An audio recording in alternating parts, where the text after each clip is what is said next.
fueling tire, voices crackling through the night. Fast lanes every night. Gear shift sweat on the track. Cold-blooded eyes staring back. Metals clashing, heartbeat race. Speed and snails in the same space. Stories of speed spinning wild. Fury and cold blood compiled. Revving up, adrenaline high. Fast and fierce, no alibi. Gear shift sweat on the track. Cold-blooded eyes staring back. Metals clashing, heartbeat race. Speed and scales in the same space. Stories of speed spinning wild. Fury.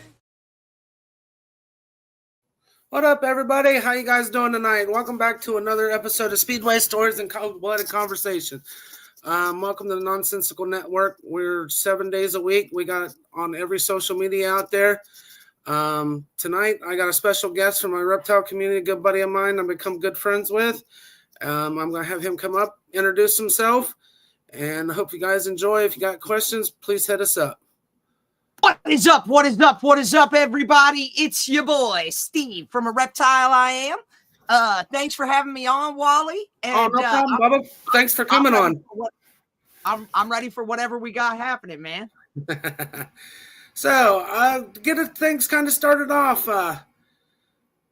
What got you interested, honestly, into the hobby, into the reptile hobby, my man? So I kind of feel like it's almost like a two-part question.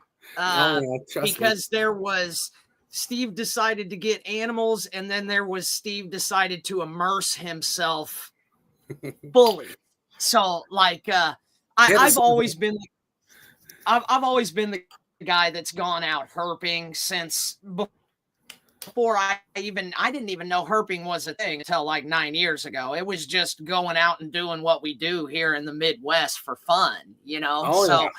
I grew up doing that stuff, hitting the creeks, and my dad did a lot of fishing, so I spent a lot of time around water. So that's why you see me with a lot of water snakes and things like that.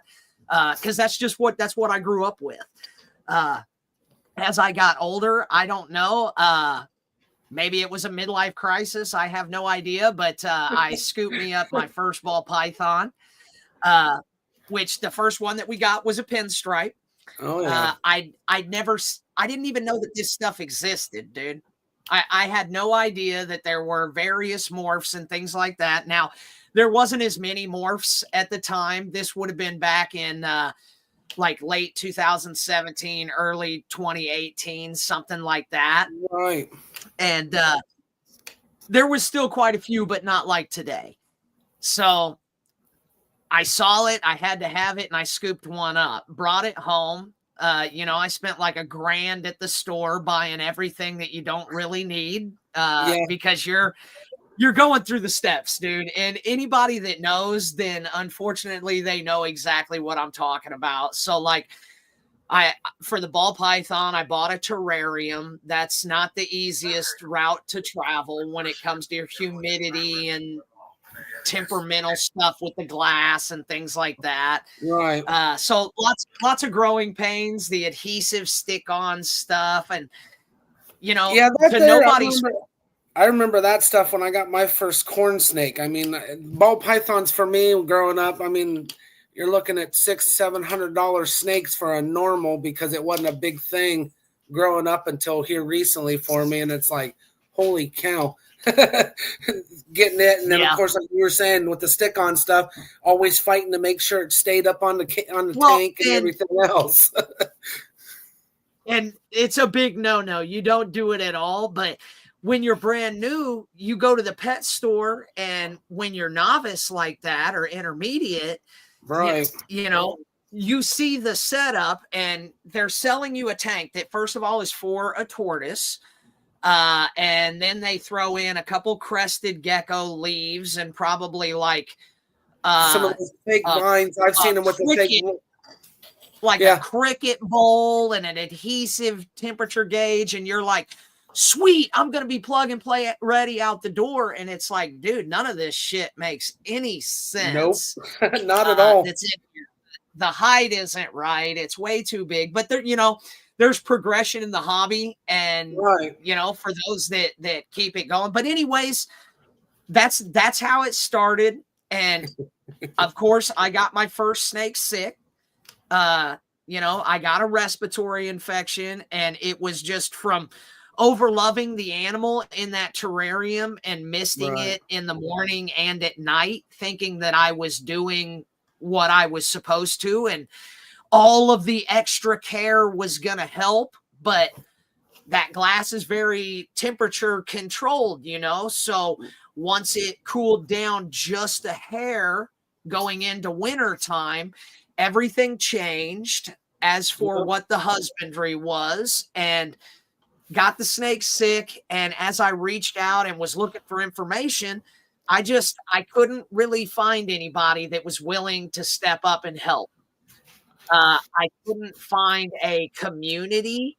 It was pretty nasty out there. And for the most part, people were just like, well, hey, if something happens to your snake, I'll sell you another one. Yeah, they were basically looking for a revenue thing. I'm animal sensitive. So it's like, well, that's all fine and good. But, because I had somebody tell me, it's $120 snake. Who cares, dude? Let it go and just get another one, because my vet bills ran me like $400 or $500 by the time I was done. Right. But it wasn't the animal's fault. I'm the one that got it sick, not knowing in the beginning. Right. So and that's the bad part out in the community, not to interrupt, but that's the bad part is a lot of people aren't educated, or they don't want to take the time to get educated. And then they go on these, like you said, now that we have communities that answer things, they don't want to do it. And then they wonder why stuff happens, because they're given the wrong information. That's really where round 2 of the question comes in, because I wanted to learn about the hobby. I asked a couple breeders locally. I was like, hey, I understand what this is. I know that people aren't really wanting to show people how to go about this for some reason, but I'll do whatever it takes to get this figured out. I'm very interested in the morphs and the genetics, and it's just, it really intrigued me, the scientific side of it. I'm kind of a numbers guy, so I liked looking at the flow charts and stuff and what your probabilities are going to be and things like that. And for the most part, people laughed at me. And it sounds funny to say that now, Wally, but I wasn't always the general. I wasn't always Steve from A Reptile I Am. And that's where the birth of A Reptile I Am on Facebook came from. I started reaching out to breeders that I respected, that I thought could help build a community, that if someone did have a question or an answer or any of that type of stuff, it's a safe place for everybody to go. Right. You're not going to go into the group there. It's not going to be hammered with sales, which unfortunately, Wally, everybody wants to do that. The problem is that's not how it works, dude, because that's not about animals first. So that's kind of what started spreading the wings on that. And I had no idea that, now I think the group, we're like 9,000 strong or something. Yeah.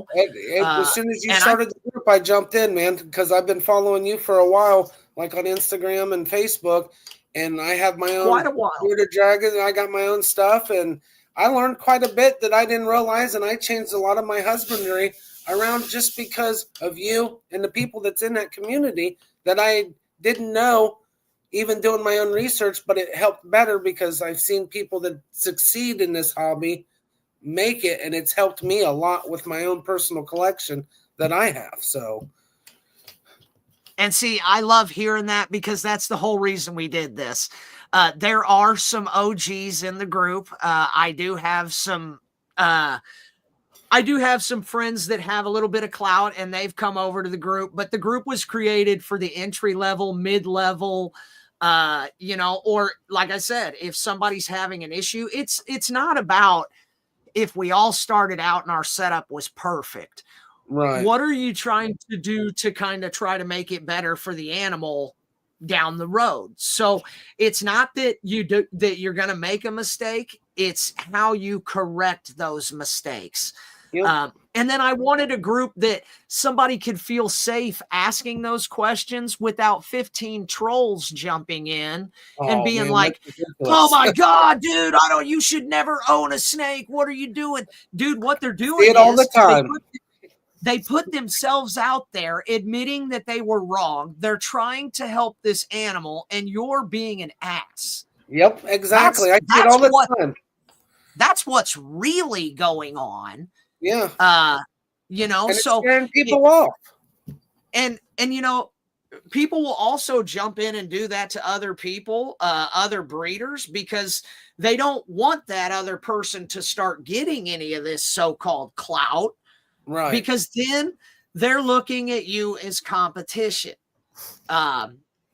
And that's just, unfortunately, that's just how it is, man. And the sad part is that's in any business aspect, really. I mean, even reptile, motorsports. I mean, anything that entitles a business aspect, you're always going to have that asshole that's going to try to push you to the side because they don't want, like you said, they don't want you to compete with them, even though your goals may be different than that other business. Absolutely. And they just want to be, like you said, assholes. And I see it on these other Facebook communities, people asking questions all the time, and they get belittled. And it's like, why are you guys even got these groups started? And it's sad that to see how many people leave the hobby because of people like that. I mean, it's just ridiculous. And you said it right there. That's what kills me the most. Okay, so for any of these tenured breeders or whatever, so anybody that's been breeding for 3 or 4 years, I wouldn't say you're tenured, but you've pretty much got your wheels under you and you understand the process, or you wouldn't have made it 3 or 4. I'm not talking about 3 or 4 years keeping, but like breeding. Right. At that point, you're probably 5 years in, maybe 6 years in. Like I said, you got a pretty good grasp of what's going on, if not even for your own vain reasons. Because a lot of times, like the ones I'm saying that are kind of money gouging, or they're worried about that for competition. Yeah. If they help that person will come to them because you're now their snake person. Right.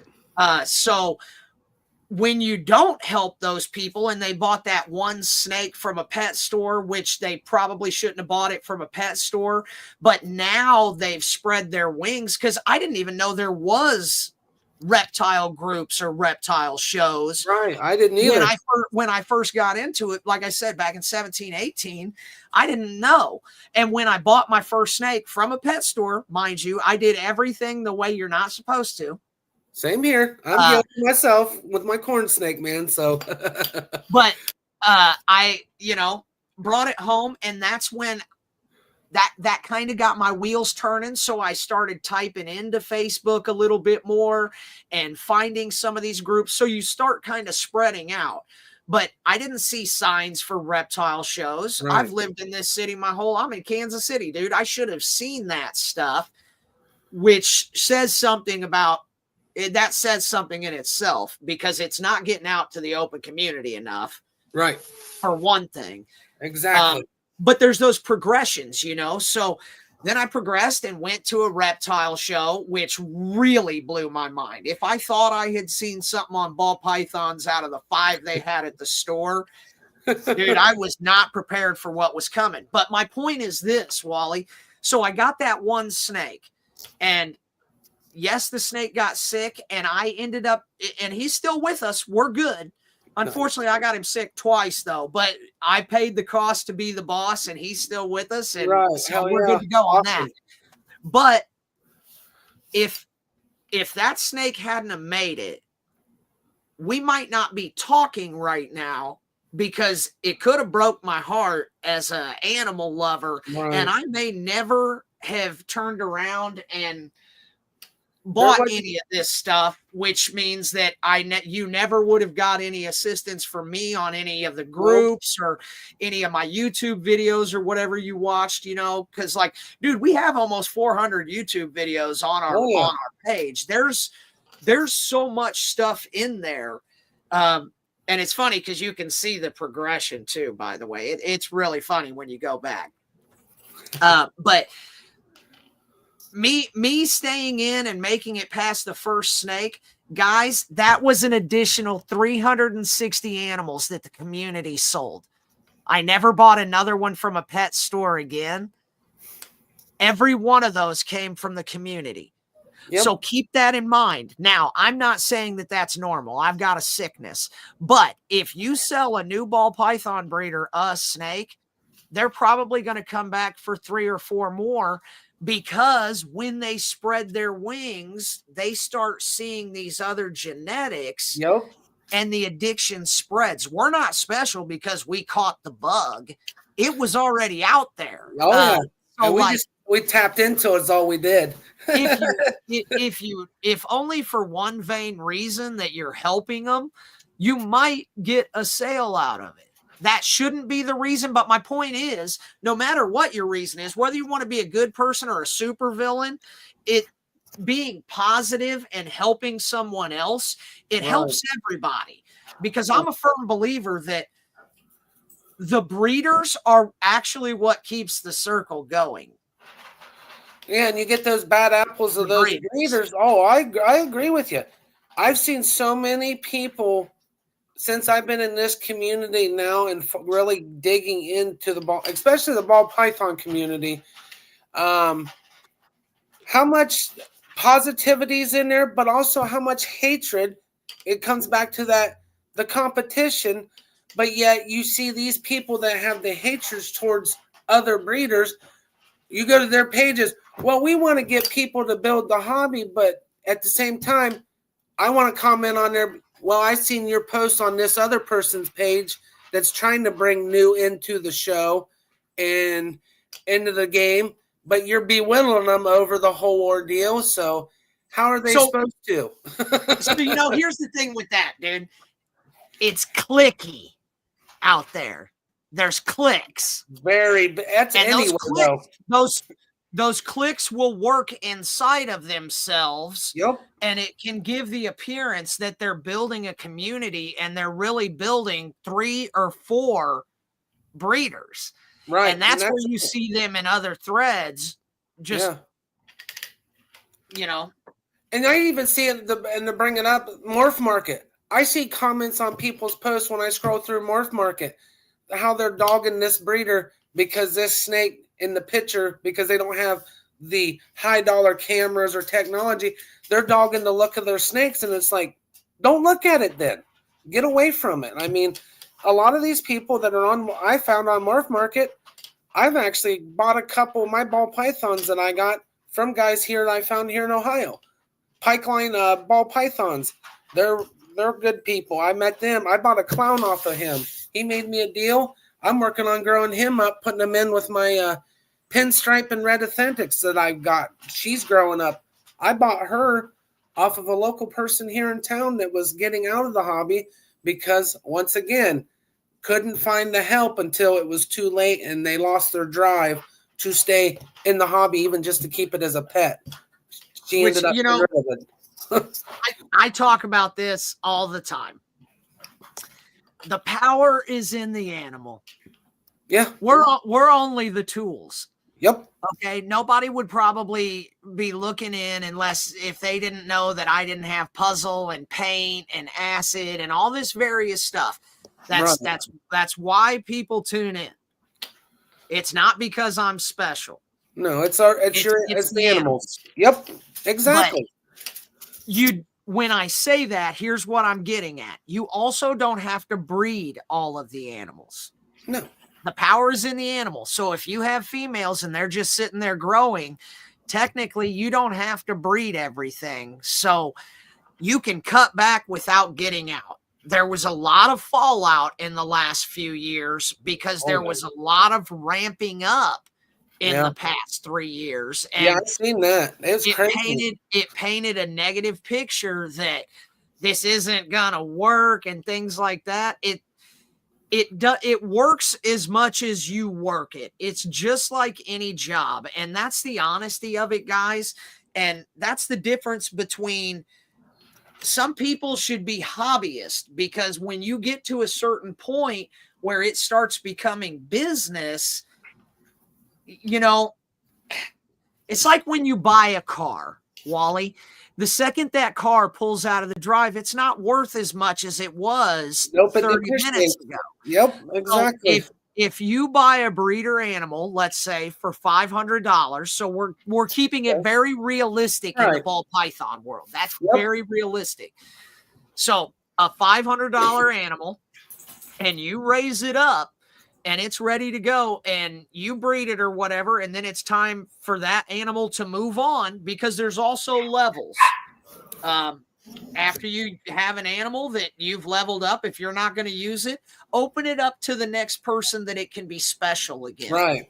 You know what I mean? Get them started where they can start off like we did. Get them into where, here, give them something that they got that they want to get into it. Here's your turn. I got my turn, and I'm stepping up to something else. I get what you're saying, but here's your turn now. This did me well. Now it's your turn. You do something special with it now, as it's your animal to get you started into the breeding process. So here's the punchline to this whole thing. So the animal was $500, and now 2 years later, you're looking to help somebody else with it, and you only get $200 for it. You can't be upset at the price point, because each animal should have taught you something, and you're almost funding your own college, so to speak. Right.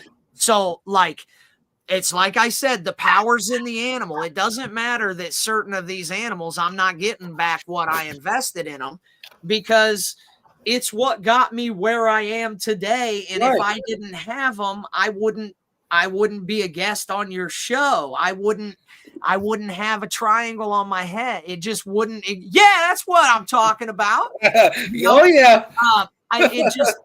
wouldn't exist. You know what I mean? So you're buying into what you should be wanting to do. And I never brought in a snake that wasn't the coolest thing that I had. There was always that euphoria up front, and the drive and all of that. And I would never take back any of my purchases, because they led me to the St. Louis NARBCs, Tinley Park, Daytona. I want to make it to Tinley so bad. It opened up so many avenues of happiness for me and my people. That it's still worth picking up the poop and the pee every morning. Yep. I mean, and the thing of it is, it's like, really, with our hobby, sad part is I picked the most two expensive hobbies in my life.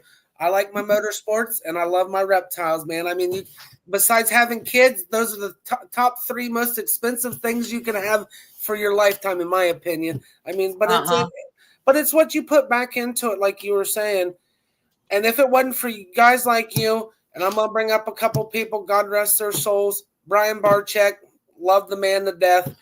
He was another big, huge influence in my life of getting into the ball python game, having what I have.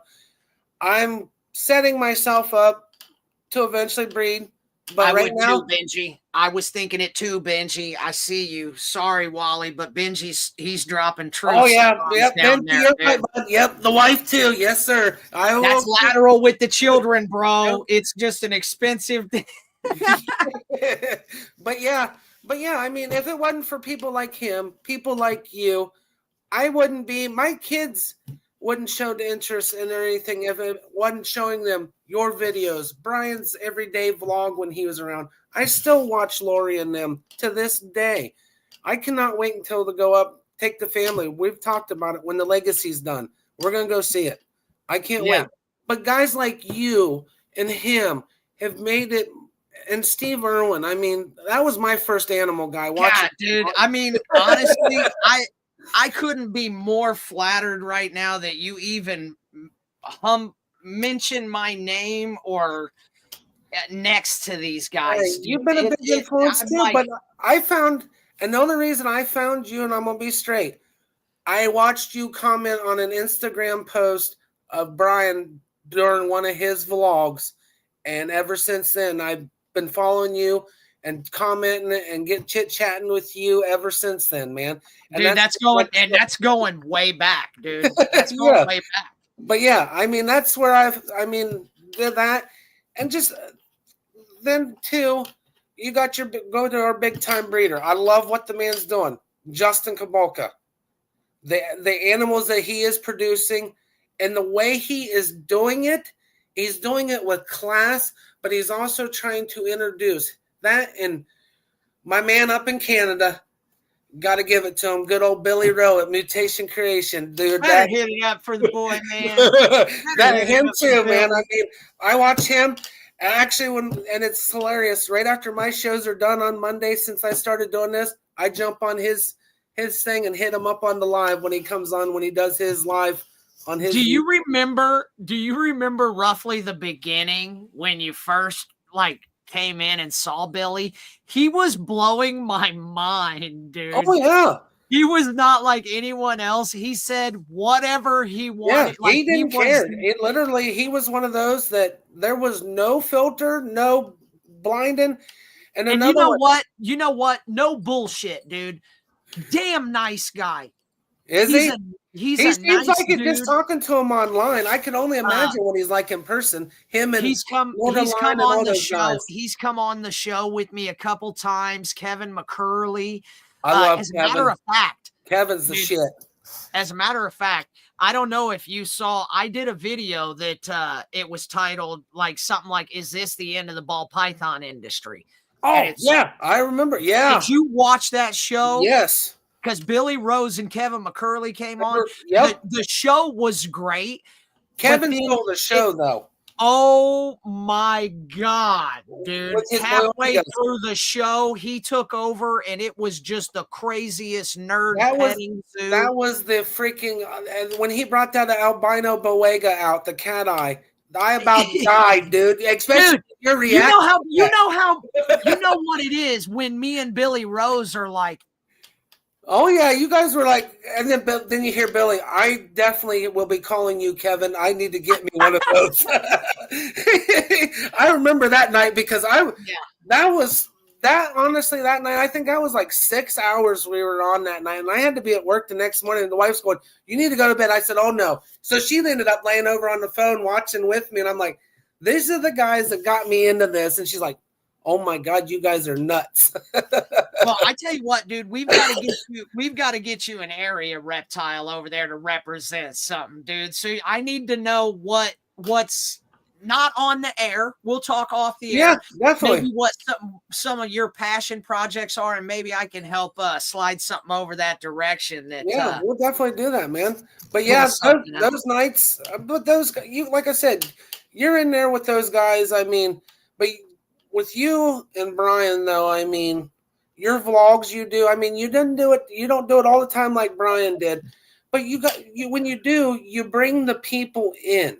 You bring them in also to see the side that nobody actually sees on a day-to-day basis of what it is to do this hobby and actually enjoy it. Yes, it can be frustrating because, like you said, cleaning days, those suck. It's every day, bro. But I'm just saying, it's one of those deals, but you keep going. You don't let it defeat you. And it's neat. I've been looking here lately. Some of these new members that we've got on the area Facebook page, there are a lot of new beginners that are coming in. And we're picking up amazing. Dude, I don't know if you've noticed, but we're picking up 50 to 100 a month. Yeah, it's not even like 5 or 6 or 7 here. It's multiples at a time. And it's freaking awesome. I love it. But yeah, that's and it's just my buddy just messaged me. My buddy Kryptonite Dreams. That's my partner Wayne. Oh, okay. He just messaged me on my phone and he said, Hey, buddy, I hate to tell you, but them some big ass shoes to fill. And I'm like, bro, you ain't telling me. Holy hell. Hey, I, they're there. They were. But here's what I could tell you. I would do more of the daily vlogging, but I need some help at this point.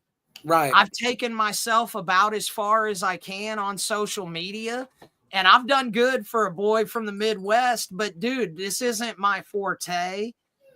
So anybody sees this and wants the link, man, you know, your boy could use some help. I am down for whatever the community needs me to be. And dude, it would be a dream come true to be able to try to actually step up into the limelight like those other guys you're referencing. Cause I mean, boy, I'd do it too. Well, and like I said, with what you're doing alone, I mean, it's still reaching out and touching the people out there in the community. Yes, we don't have the backing like some of these others do, or, you know, but yet it's there. You're still hitting the people. I mean, come on. You wouldn't have what we have growing in the group in the last 2 years that I've been part of this group to go where we've been. I remember when I started, you were barely at like 2,000 people, I think it was, when you started that Facebook group. And we're almost at 10,000 now. And it's just the start of 2025. You want to hear something funny about that? I don't know why this is, but are you actually a member? Do you even know? Oh, no, I have not subscribed that part of the membership side yet. I just seen it recently. I need to it won't let me be a member. I am the first visitor of the group. I am the admin. It's my business. And it still won't let you be a member. I am the first visitor. So the honest number, it's more like 12 or 13,000 of us. True. It's just showing you the members up on the list. And for some reason, it just, the first 2,000 or so, they're all there. Yeah. But I don't know. I'm just a visitor. Crazy. I'm just a visitor in my own home. You get to play in the backyard every now and then. That's all you get to do. I guess so, dude. So on the other side, another question I had you tonight. Besides the ball python community, I know personally what else you mess with. What other breeds of snakes? And also, I know you guys dabble in the crested gecko game too. Will you fill in the people about that game? So, area is something that we set up, and I'll put it out there for you, Chris. So there is one more facet that's missing to your first question, and I don't normally put it out there because it's kind of personal stuff, but Jenny was having some really bad health problems, and she's still battling with it, but it's better. Good. But in the very beginning, when we just had the one snake, she had a heart attack, and I was trying to figure out a way to, if something horrible was to happen to mom, how could I keep all of the kids connected to me in some way? Right. And that's why we got a couple female snakes. Okay. Because my daughters were talking about wanting to possibly be like an exotic pet vet and doing things like that for college. And I thought, what a good idea. They can at least get some under their belt. Right. So that is what started the craze on buying stuff. Okay. I didn't know what was going to happen with Jenny. And to just let you know real quick, everybody that's watching the show, he claims to be the general, but Mama's actually, Jenny is the general of the show. Don't let him fool you. Hey, and real talk, because I didn't say this. I didn't say this before, and I meant to say it. So everybody sees, well, you see a small portion of what's here. Yep. It continues down this wall, down that wall, in the other room, and I do a lot of traveling. So when it comes to more of the daily maintenance, which is the hard part. Yep. That is the hard part. Yes, sir. A lot of that goes to the first lady. I have a team over here because I trained the first lady, who ended up being better than me at a lot of the stuff. So I guess that's an advantage, although demasculating or whatever. And then I trained both of my daughters. And my middle daughter, Arian, she's been in this since she was like 7 years old. So she doesn't even know what she knows isn't trivial. You know what I mean? Because she's just, she's evolved throughout the process. Yeah, and it just keeps getting better for her as time goes on. She's just getting more of that education by being there because of what you guys have started. I mean, it's so to loop back around to the question you just asked me and why I say it like that is, so I have the area a reptile I am, so I deal with the snakes and stuff like that. My oldest daughter has area arachnids. Ooh, nice. Which she has her own logo and everything too, but she's a little gun shy on stepping forward on breeding, but she houses like 37 species, multiple pairs. Nice. So she has that side of things if she decides to step on the gas pedal. My youngest daughter, she's got her own logo being created right now, and she runs our crested geckos, leopard geckos, things like that. Heck yeah, man. Then my son does our feeders. So he works our super worms, mealworms, and beetles, our dubias, things like that we feed. My wife just jumped in about, it was the one that made the comment, you yuck spider. She's not a big fan of spiders, so. And then Jenny, of course, has Area Creations where she does all of our shirts. Yep, right there. That's got Jenny's sweat all over it. I guarantee it. Oh, yeah. Come over here. He was already calling you out. She's hanging out on the other side of the camera, like waiting for me. Have her come on. And I always tell her, dude, I'm like, man. She's part of the crew, man. Come on in. She's more important. I'm just the goofball up front. I'm the clown, dude. I'm the clown. But I'm super excited about something. We'll go ahead and release it and announce it on your show first. Okay. We just bought our tickets to Daytona. So nice, the first lady is going to be coming out to Daytona with me this year. And we got ourselves a little place down. I'm not sure. We're down off of the beach. I'm not sure where at yet. So I'm super excited to be able to take my lady somewhere because, like I said, she's always stuck here. Yep, I know. So, yeah, and that's going to be awesome. Enjoy your guys' time when you go down. I can't wait to see videos and pictures when you guys are from down there at the show and stuff. So that'll be awesome. It'll be fun. The weirdest thing currently is just not so much just the show itself and meeting all the new people out there, because I don't typically it's gonna be a whole new group of breeders she never gets to see. Yeah, right. Down there in Florida is different. I follow their shows on the social platforms. I've met some people I follow on Instagram from there. They got some, especially the colubrids. They got some pretty sweet stuff down there in Florida. Yeah. Well, and I've never been on a plane before. I've never seen an ocean. I've never seen the beach. I've never been this far away from my kids before. So like at the same time, I'm like, this is exciting, but I am terrified. And the whole time, Wally, she wants to back out. She's like, oh no, you're not allowed. You're on the air now. And you're getting called out. You have to go now. Sorry. Yeah, she's like, I don't know. I don't feel good because the kids can't go. And I just told her, I said, you know what? Then let's put it to the kids. Let's ask the kids if they think that mom deserves some time off from all of the doctor's appointments, everything that goes on with having to get medicine and medication, all the things she's been through, the losses in the family. And I feel like I'm expected to be there because of the triangle, but when it comes to the triangle, who deserves to be there more is gonna be her, and I'm being honest. She does. Just let you know, I'm repping tonight. Thank you again. The wife just got hers too. We appreciate it. So, yay!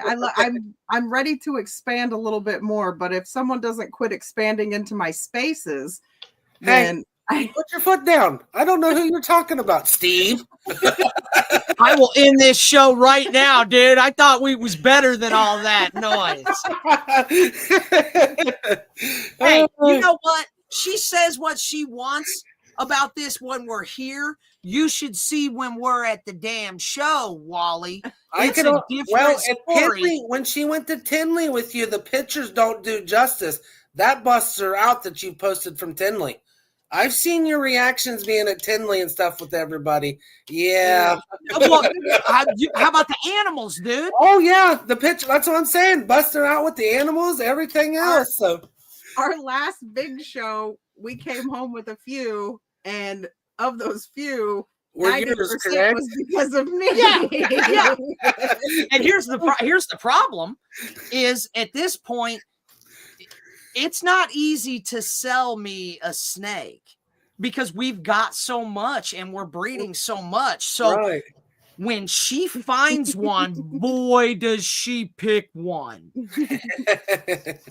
She finds those bangers, don't she? That you wouldn't. Dude, I can't expect tell to you how have. many used cars are right here on this wall right now, dude. I can only imagine, Bob. I can only imagine. You would think I would stop abusing myself because then I have to sit and decide what the name of the snake is going to be because of how it looks and what it has in it, and I have to pick the perfect name. We do name So, like, every animal. Hey, every one of mine's got names too, so don't feel bad. Hey, I remember in the beginning, like the first 50, I used to be like, no, I don't like that. It's going to be blah, blah, blah. There got to be in a point where I was like, damn, I'm flat. I'm running low. We're pulling out books and looking stuff up, and we're like, all right, we're naming them after X-Men. That gives us another 14. Yes, welcome to my world. I've got 3 Like- that I've named after. I got Phoenix. I've got Rogue. Oh yeah, and then I've got my iguana that I have that was a rescue. His name's Zilla instead of Godzilla. But yeah, my buddy Glick on here says easy names are red snake, black snake, long snake, short snake. That don't work over here anymore, dude. It would have. I did go really simple with the geckos. All of our geckos are named after vegetables. Really? Hey, well, here's the problem. Here's the problem, though, dude. We had to stop because, like, we were running out of vegetables, bro. Oh my gosh! There's only so much. Who's got an asparagus? We do. Who's got a tomato? We don't have tomato yet. Well, there you go. There you go. We don't have an onion. Right. We have a rutabaga. Really? Yeah. Oh yeah, yeah. I've got and I've even got a Columbia Gold Tegu I bought at our local pet store, which the guy's a breeder himself, and I named him Chompers because every time you get him out, he likes to chomp. He's something else. He's a little pistol. My wife handles him more than I do. He actually is pretty calm with her. Me, he tries to eat me. He's a couple years old now. we just let him go. I let him go before the season. He was ready to go back to the wild, but we had about a 35-pound snapping turtle. Really? Oh man, he was cool. And honestly, I brought him in because I was afraid of him. No kidding.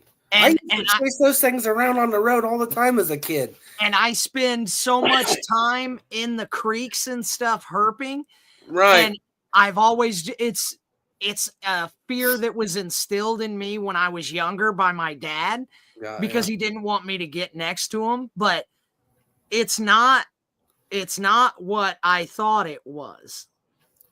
And I wanted to be able to move past it because it was an unprecedented fear that was inside of me for no reason. I'd never had a bad interaction with a turtle. I've never been bit.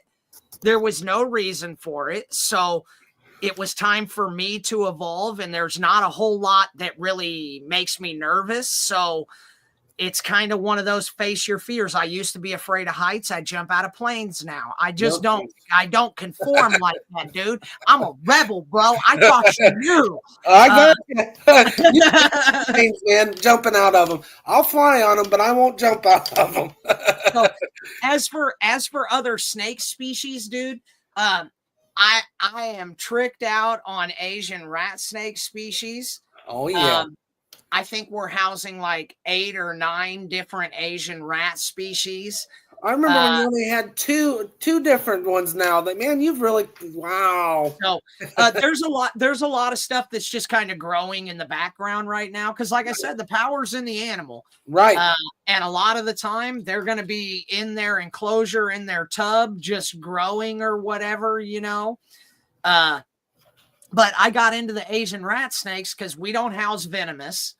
My son is on the spectrum for autism, so I don't want to take the chance of him opening a tub or something, and he never has before. But there's a certain level of security that I feel in vetting that people should go through beforehand, and I have not been cleared, so I'm not doing it. Right. I understand. I totally understand. It's not always about how safe are you, Wally, or how safe am I. It's everyone in the surrounding area, all the pets, the neighbors, anything can happen. So, but I still wanted to continue to step my handling game up and things like that. So, what a best breed to do it with. I started getting into the beauty snakes, which are really long and known to be kind of whippy. And, they are, but with work and proper handling, they do become tolerant. Really? Nice. So our big ones that we've got now, because those were some of the first ones we've got. I think we've got about a 9.5-foot girl now. She's a big girl. I can go in and I can pet them on the head. That's something that I've been working on. And as a matter of fact, I've been working on it ever since that damn video we were talking about earlier with Kevin McCurley. Because he was sitting there doing that stuff with some stuff that you should not do that stuff. Oh, no. That's the big no-no stuff that he was doing. It's like, wow. Yeah, that man, I tell you what, I swear he's the reptile whisperer. I'm sorry. And you know what? So intelligent. Yes, very. But he gets so downgraded because of his intelligence. It's people, they fear him. That's what it is.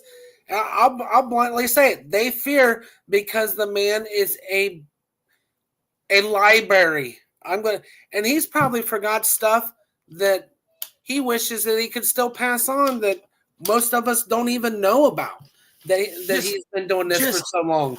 Just flat out animal eccentric. Yeah. It's not just reptiles. No, everything.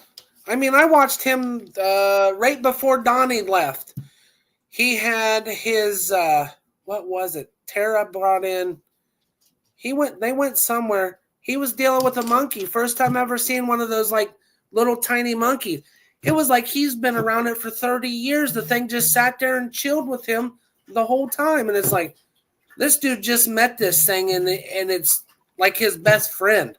I mean, it's just, he's amazing with animals. And some of that stuff with your animals, they sense that stuff, dude. If you come in and you're reserved or you're nervous, like horses, they're gonna buffalo you. They sense that type of stuff. Yep.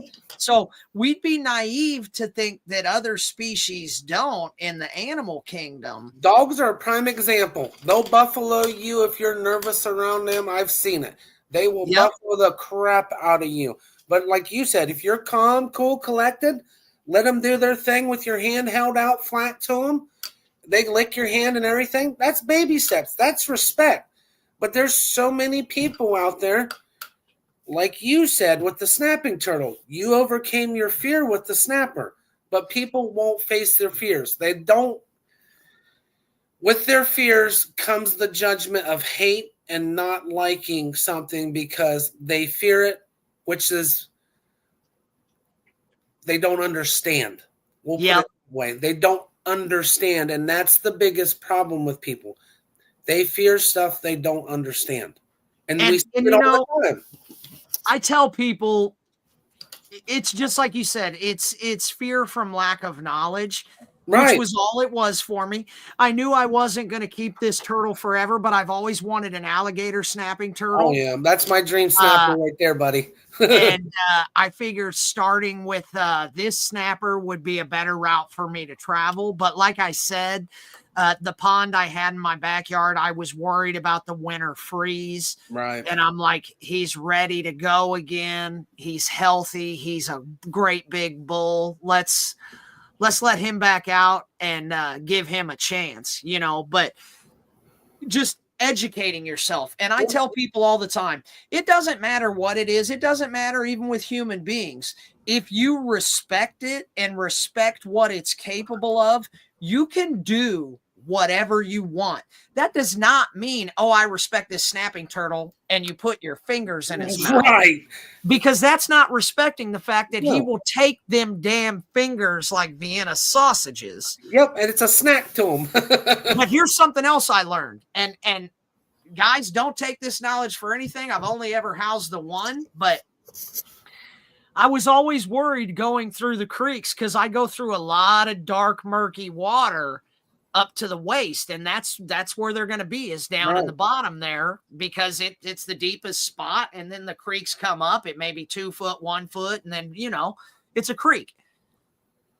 They're not as coordinated as what we think they are. Okay?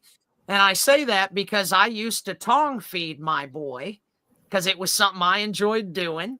And for the most part, he minded his damn business. He just wanted to be left alone. Seriously. He just really wanted to be left alone. That's what I've noticed with those. If they're with them, like growing up around them. So my someone just asked about, do I recommend an anti-snake venom? Yeah, that's one of my guys that his name's Blaze. He's a good old boy.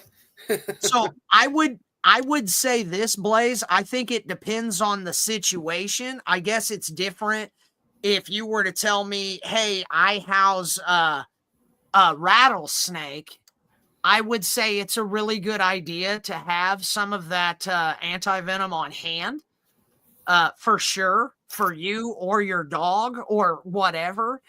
But the other thing about that is, a lot of your native species, if I was out in the wild somewhere and I got snatched up by a native species, so a species that I would find in that zone, chances are they're going to have an anti-venom at the emergency room.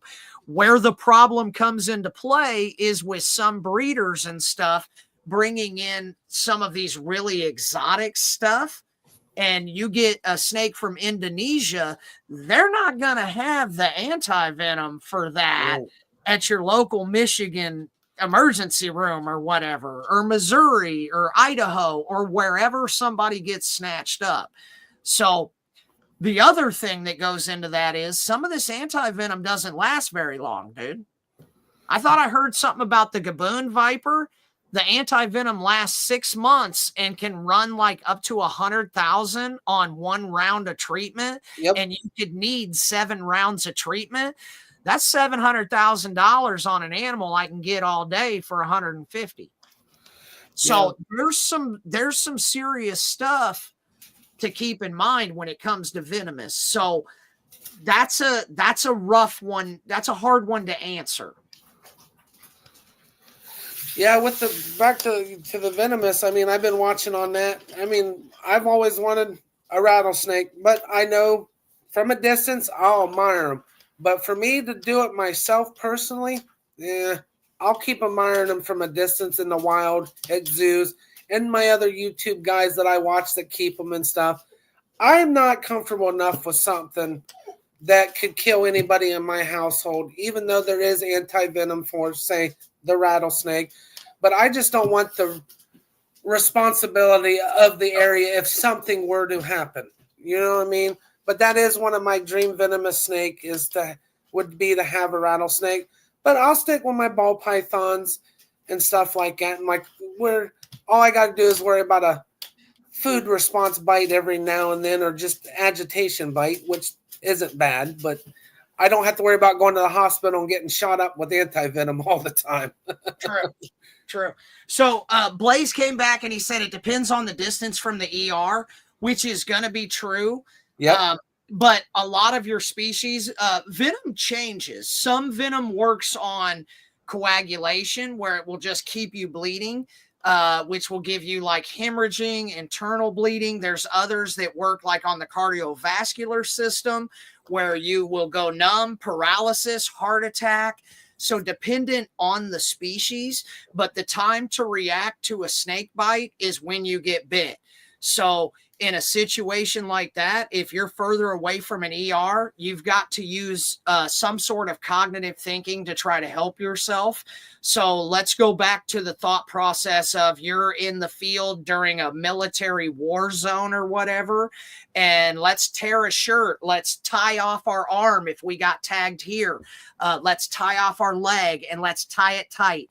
We want to stop as much of that blood flow as possible from circulating through your body, giving you the best chance and can give you some extra time to get somewhere. But a lot of the stuff it's not something that boom, you're bit and all of a sudden you're down. But some of the stuff you can start having adverse effects in 30 minutes to an hour, right, especially with nausea, migraines, dizzy, and things like that. But in a situation like that as well, everyone panics. It depends. If the snake is in your hand and you have been bit, you need to put that in something and you need to seal it and you need to take it with you for identification.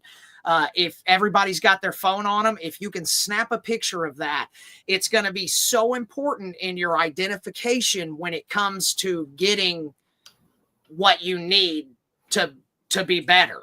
Because like I said, different anti-venom, it's going to reflect differently. And it can also have different effects on a person. Right. And Blaze, to answer your question, I know you said about spending time a lot out in the woods and come across a bunch of them. Majority of your snakes in the wild, they're more afraid of you unless you corner them, or it's instant reaction if you were to step on them. But 9 times out of 10, those snakes would rather flee from you than actually turn around and strike at you. They would rather leave the scene. But you know what? The rattlesnake gets a bad rap because everyone says mean as a rattlesnake. All a rattlesnake is doing is being mouthy. He's going, hey, get away from me. Yep. Hey, go away. Go away. It's the only snake that gives us a little bit of respect and saying, hey, I'm here. I don't really want to snatch you up. I will. Just leave me alone. Go away. Depending on where is Blaze from? Because he's probably going to be more concerned about. Blaze. Like, where are you exactly located at, buddy?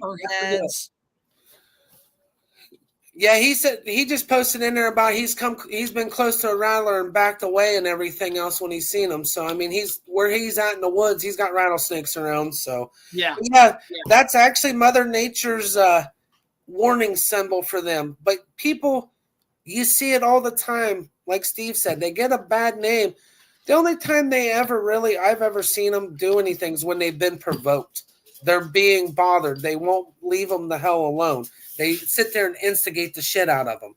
So, yeah, he's right now in Kentucky. So, yeah, so he's got pretty much the same type of stuff we've got out here. Yep. So, the main thing, Blaze, on a situation like that, especially if you're out in the woods, get you some little snake bite shin guards and wear those. Because the thing I would be most concerned about for you might be like your moccasins, your cottonmouth, things like that, copperhead, because when we're out in the field and stuff, people get the wrong impression. Yes, they love water. No, they're not water snakes. They live very close to water. They will stay close to water, but it is not a Nerodia. It is not a water snake. The copperheads that I see are probably hanging out on a log looking to get a fish, and then they're off the trail just a little bit, maybe 1/8 of a mile out, and that's kind of where they post up because they're ambushing stuff that's coming to the water. But those are 2 very tricky snakes on being able to see, dude. A copperhead can be right in the leaf fodder, right in front of you, and you have no idea. Now, I will say this. I go out herping, and I go to some snaky spots. Go ahead and keep talking, Steve. And I don't see a lot of the venomous out in the field. Now, that's also going to be dependent on the area that you're in, but for me, somebody that's going out hunting and herping them, to not see them, and I'm flipping rocks and going into stuff like I'm getting into it. So I think people are a lot safer than what they think they are. Use common knowledge. Don't just sit down on a rotten log or whatever that you know is hollow. So anything could crawl out of that. So just be mindful of your surroundings, and most likely you're going to be all right. So there are no guarantees, because there's no guarantees to anything in life, dude. We could open the front door and a damn city bus could plow through it for whatever reason, and that wouldn't even matter wherever we live. There's still that slightest possibility, no matter how slight it is. So it's just kind of something to keep in mind. I guess while he's gone, I do want to give a couple shout outs, Wally, if you'll let me give some shout outs to a few of my sponsors real quick. Go right ahead, big man. So first of all, I've got to give shout outs to Wally for having us on, which we're not wrapping up, but I didn't want to mix up and forget. You're good. Rare Genetic Inks, guys. So anybody that's got any sheds that they're needing to test, that's not just for ball pythons, good people getting the science behind you on that stuff. Rare Genetics Inc. We've got Redline Shipping. So, always good. I don't know if you've got a chance to meet Robin. He's a great guy. It's a solid. I've talked to him on the phone a couple of times. He's freaking awesome. I've ordered some of my supplies for them. I love Redline Shipping, man. He's a trip for what they're doing. It's one of the best suppliers, honestly, in the business for everything they do. And always got to send my shout out to the sponsor, US Arc, man. Nothing but love for US Arc. For people that don't know what that is, that's the United States Association of Reptile Keepers.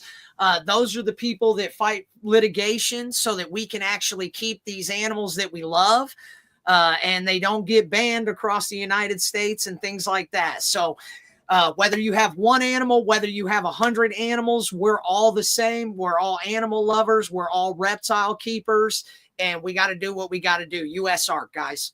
Oh, yeah. Can't forget to shout out them. I love what they do.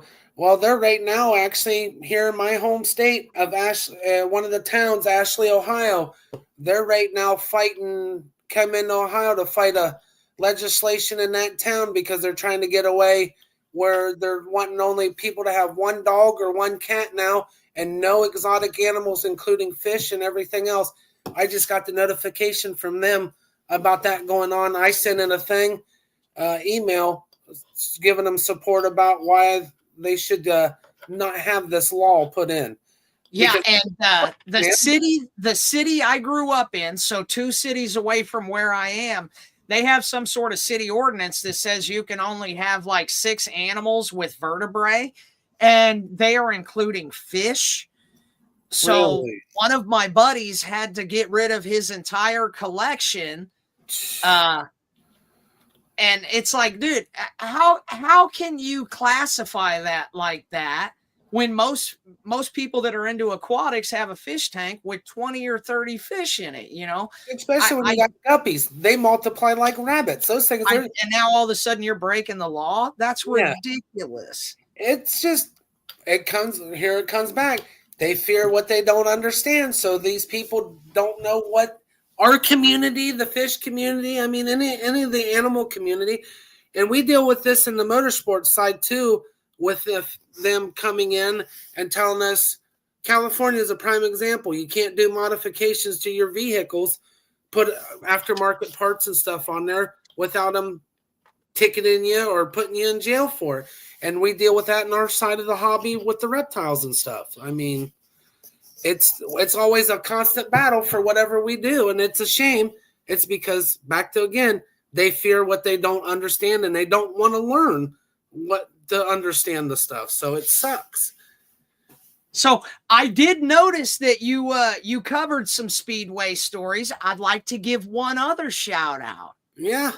So my cousin races, EMOD Racing, Brad Richardson for Bluefin Racing. He was the 2024 Rookie of the Year up here. Nice. 3 feature wins, 17 top 5 finishes. Proud of you, cousin. Anybody that's looking to get into something like that, if you're close to the Kansas City area, they race out of Grain Valley, Missouri, and he's out there just tearing it up, dude. Heck You should yeah, come man, out and that's see my awesome. cousin. That's awesome. But yeah, they it's interesting the way things has been changing in our hobby with the way people are trying to make legislation where we can't keep our pets. We'll talk about US Arc. If it wasn't for them, we wouldn't be. You wouldn't have what we have. I wouldn't have the pets that I have. Nobody would be able to do what they're doing. And another big advocate, we'll go back to the big man himself, Mr. Kevin McCurley. He's a big advocate for people being educated and keeping our animals that we do. Like he said, and we've been saying, education is key to this. Yeah, it is. It is. So, and a huge supporter of USR, Kevin McCurley, Brian Barczyk, Canova, Bob Vu. The list goes on. Billy's in there with Mutation Creation. I mean, a lot of them. Best Dressed. Those guys, I mean, they're everywhere.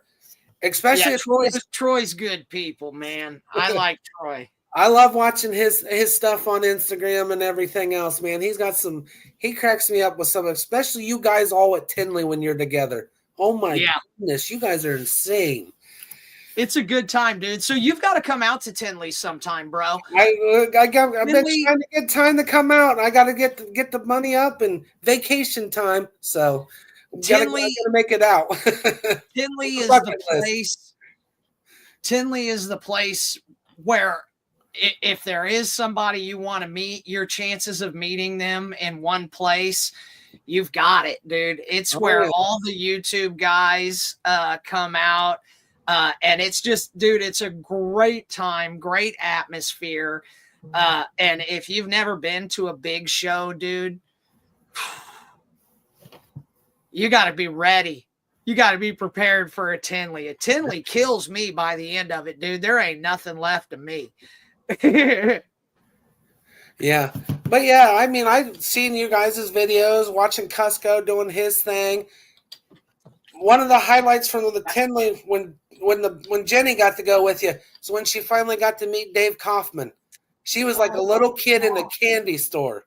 Okay. Oh my gosh. So I know you're going to show that, but it was a complete fluke. He happened to be staying at the same hotel we were, and in the end of this hotel was like a restaurant, a seafood restaurant. And you want to win my heart, crab legs is the way you do it. So Steve took me to go get crab legs, and Dave happened to be there, and it was just like Steve went outside to vape for a second. And I started talking to him because I was talking to one of the gals that was sitting with him, and him and I started a conversation. And then by the time we were done, like both of us were kind of tearing up and everything. And I was just like, you just mean so much. Like my boys watched you on TV. Like our son has long hair. He kind of struggles with his autism with cutting the hair. So he has really long hair, and I love it. I think he looks adorable. And so I was like, you realize that, you know, when it comes to the reptile breeders for my son, he starts to kind of lean towards the guys that have the long hair because he realizes it's okay because kids his age make fun of him. Right. I was like, so we appreciate what you've done for him too. And oh my gosh, I come out of the restaurant. I was like, Steve, I just talked to Dave Kaufman, and I'm all like freaking out and I'm crying. I'm like, I can't believe I finally met him. I was like, this is the most exciting time of my life. That's another one. Besides you guys, that's another person when I go to Tinley, I definitely want to meet in person besides you guys. I love watching his content on YouTube. That man has done a lot with the YouTube stuff, and I love his movies. I just got done Thursday night finishing his boa constrictor movie. That was amazing watching that. He just did phenomenal as always. Yeah, that's still on my hit list. It's saved. I haven't got a chance to watch it. Sorry, Dave. Oh my God, you'll love it, Steve. Trust me. It's not as good as ball python one, but it's right up there with it. I mean, that ball python, that hit it out of the ballpark the way he covered that. That was just the shit. So, yeah, it was. So Did you see the special present that my brother got me? Speaking of the first time Jenny met Dave. Oh yes, I seen that on your Instagram post. That thing is sick. So my little brother reached out to me and he said, "Hey, dude, I know the area stuff means a lot to you. I want you to pick something." Man, it ain't showing up. It's got just the light of it showing up. Totally It's gonna white. Yeah. Dang it. Anyways, it's the picture of Jenny and Dave, and just it's still white. I wanted to check again. I gave it everything I had. Yeah. But yeah, you guys will have to go over to his Instagram page and check it out. It's pretty sweet. It's a light up picture of Jenny and Dave. It is an awesome gift. That is cool. I've never seen it done like that before. I hadn't either. That is sick. I love it. I hadn't either, so I loved it, dude. Just loved it. But so, what do you want to do, bro? You want me to pull something big out real quick? Show somebody? You want me to pull out my big Vietnamese Blue Beauty? Ooh, yeah. Show some people. Show them. Oh yeah. All right. Give me just a second. Here, Jenny. You keep them entertained. There's your big beauty. There it is. It ain't much, but it's all mine. Oh, I'm sorry about that. Steve's gonna get murdered on YouTube tonight. No. Maybe. Oh. Whew, big girl. Hey, you're fine, baby. You want me to push it shut just a Yeah, hair? go ahead. Yeah, you guys will love the coloration of this snake. This thing is gorgeous. So she's huge. So I got to step back a little bit, but this is about our 9.5 foot beauty girl. She started it all for us, and you talk about strong.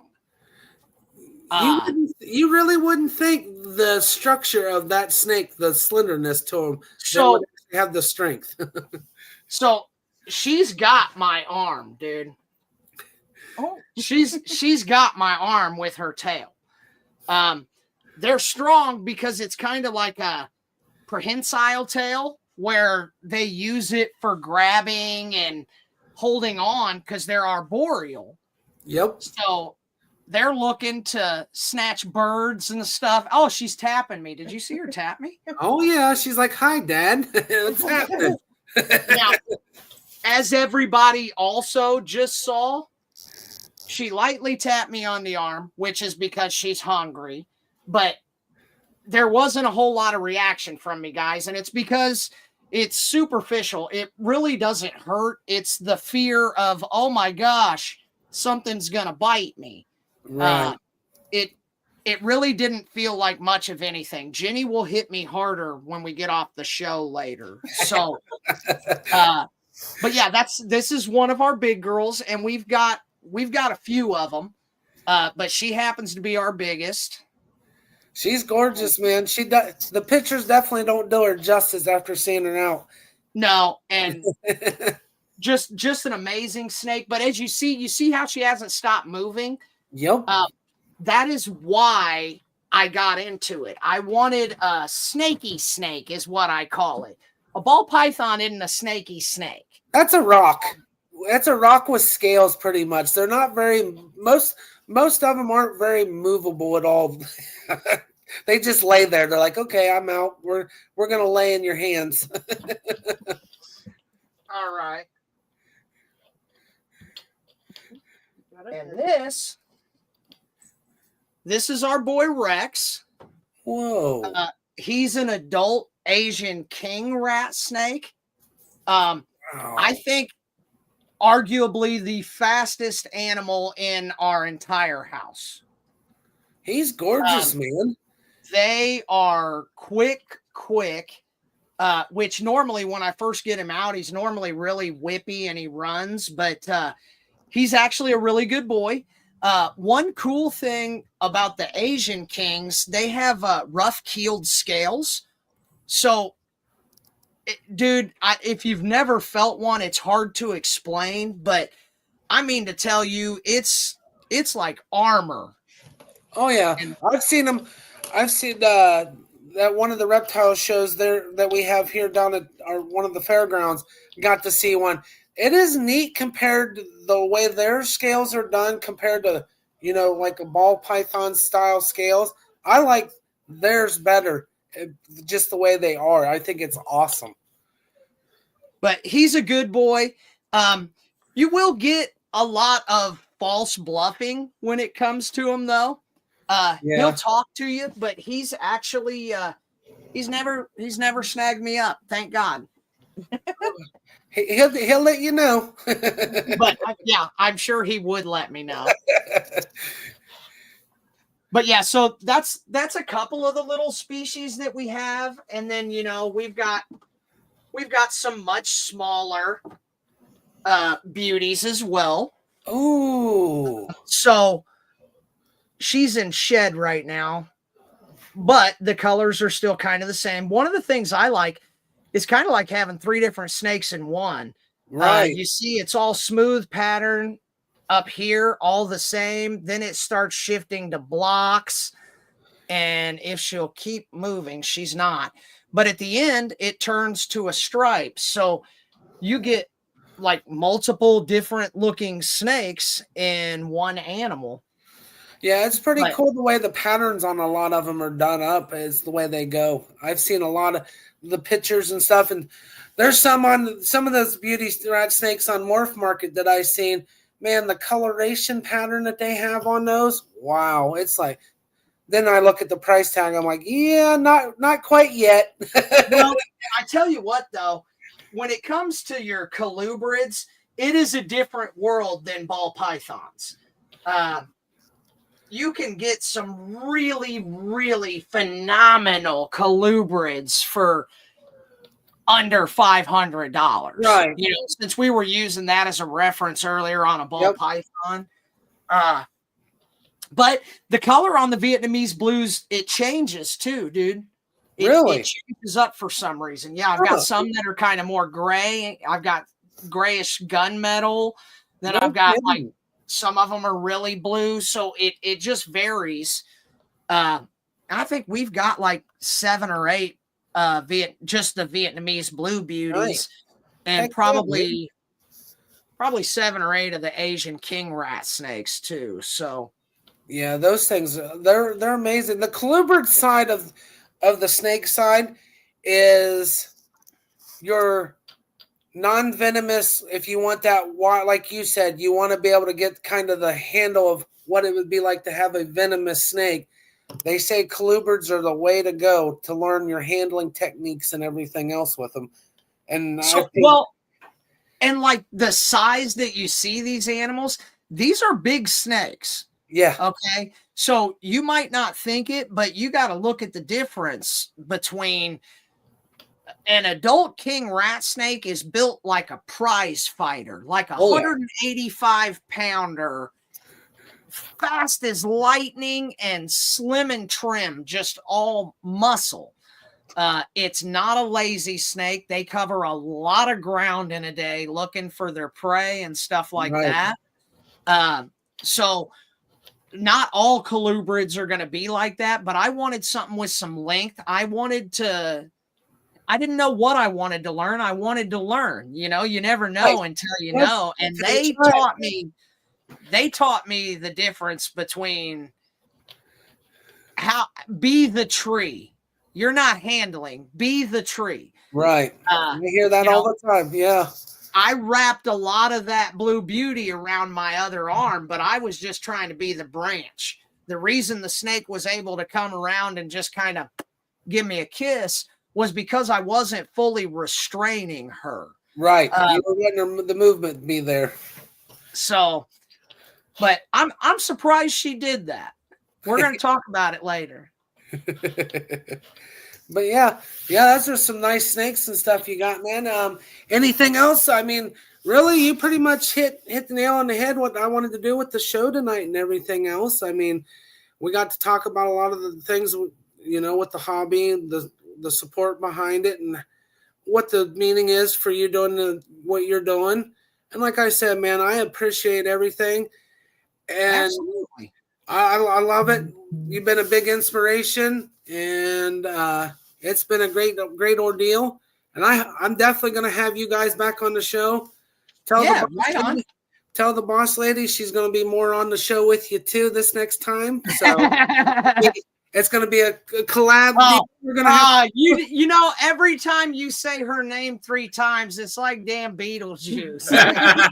we'll have everybody back on again here soon, and yeah, dude. Maybe actually I'll try to get you guys back on after your nice little vacation to Daytona and let me know how it goes.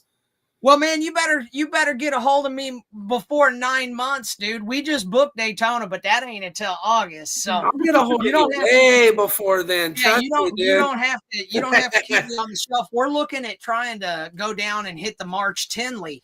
Maybe we come back on after that because that's not too super far away or whatever. We can probably definitely. Heck yeah, man. I appreciate it. Whatever you want, dude. Next time, if you want to do some, hey, let's see what you guys dropped over the last couple years. You want to see some of our babies. If you want to just see some Asian rat snake info, it's whatever, dude. Just hit me up. Oh yeah, I definitely will. Appreciate it. You guys got any shout outs before you go and everything else? Man, I gave my shout outs. I will shout out.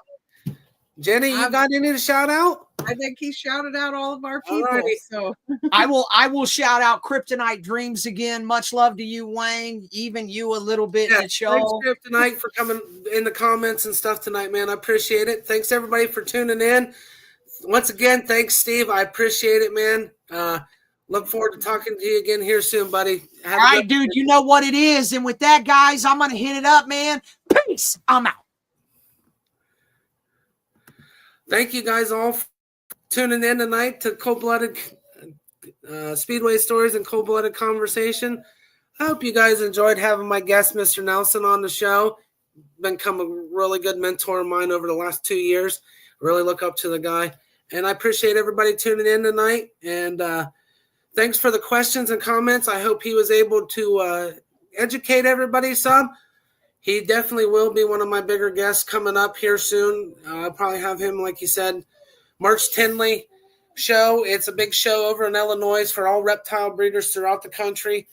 I'll probably have them back up on the show and stuff. So you guys have a wonderful evening. I'll catch you again on the next one. Bye.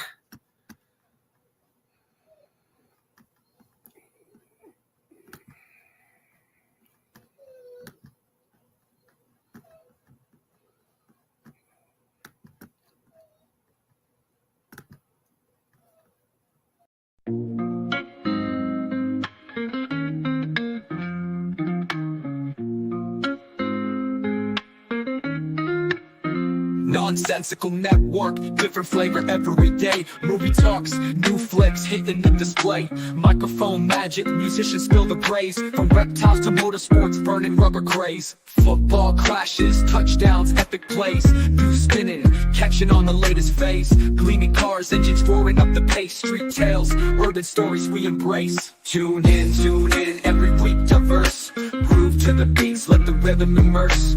Lyrics flowing, ciphers full of verse. Nonsensical network, feel the universe. Interviews buzzing, stars in the circuit. Worlds of tapestry, pieces we interpret. Hip-hop to rap, the flow never stagnant. Reptilian tales, nature's arrangement. Cars with muscle, engines with might. Motorsports roaring, speed in the night. Discussions heated, always a delight. Network of nonsense, but the vibe's just right. Tune in, wait for that beat. Flow so seamless, feeling so sweet. Urban grooves, rhythm from the street. Nonsensical network, always on repeat.